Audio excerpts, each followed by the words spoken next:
about queer love put under enormous pressure. It follows Patrick and Charlie through the formation of their relationship, through a very big moment, and then the aftermath of that big moment. Well, when I first read it, it was a story that I'd never heard before, which is always really exciting. And I love plays that jump about in time and place, and that was also very exciting.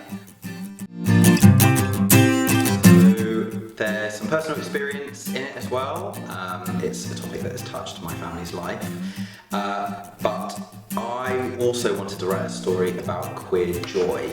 Now, what I'm about to say is not that I'm going to trash any other queer stories, but I didn't have anything else to add to, say, stories about coming out or stories about the AIDS epidemic, hypothetically, because I wasn't there and I had a very smooth coming out story myself, and I do believe you should try and write about things you know.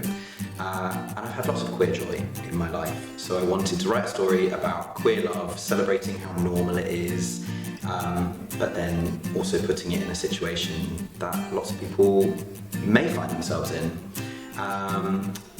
And I wanted to tell this story because it's a topic that is coming up more and more in UK legislation and in legislation around the world, and it is going to affect some people for the better. It's also going to affect some people for the worse.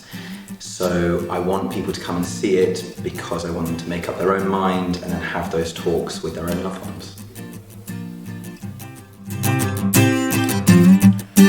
My favourite moment in the play is it's a big moment where something is revealed. I don't want to spoil it, but the moment where the big reveal happens and the characters are at very opposite ends of what they're feeling or trying to communicate.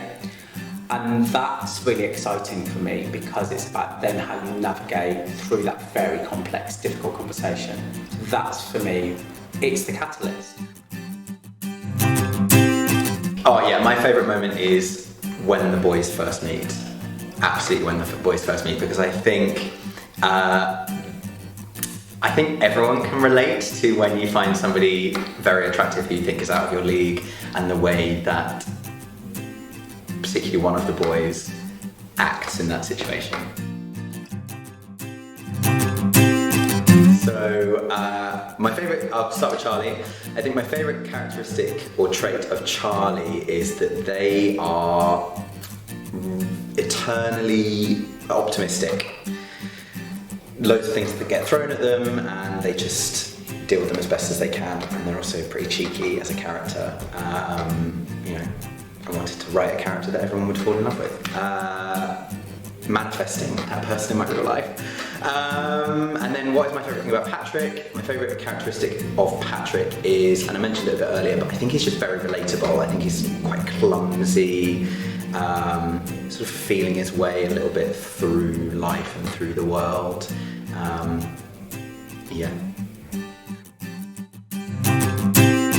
My favourite thing about working with new writers is I really like nurturing their voice. I really like finding what it is that makes their voice unique and distinctive. Really kind of supporting them through a journey of making their play the best it can be, and I love that process. I love them kind of gaining confidence in what they can do, and I really like them seeing the capabilities grow and develop. Yeah. I think audiences can expect to see love, silliness,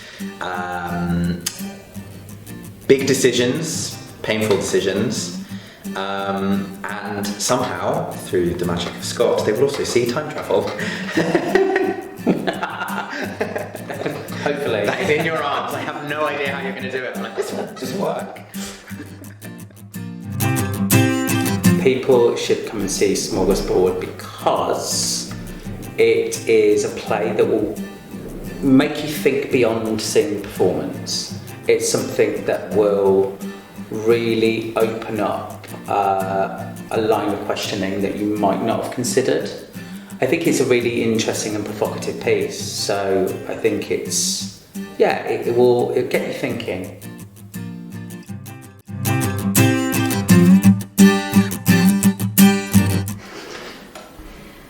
nurturing me.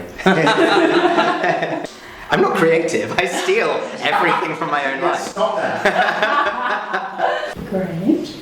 And then... That was really succinct. Thank you. That was really concise.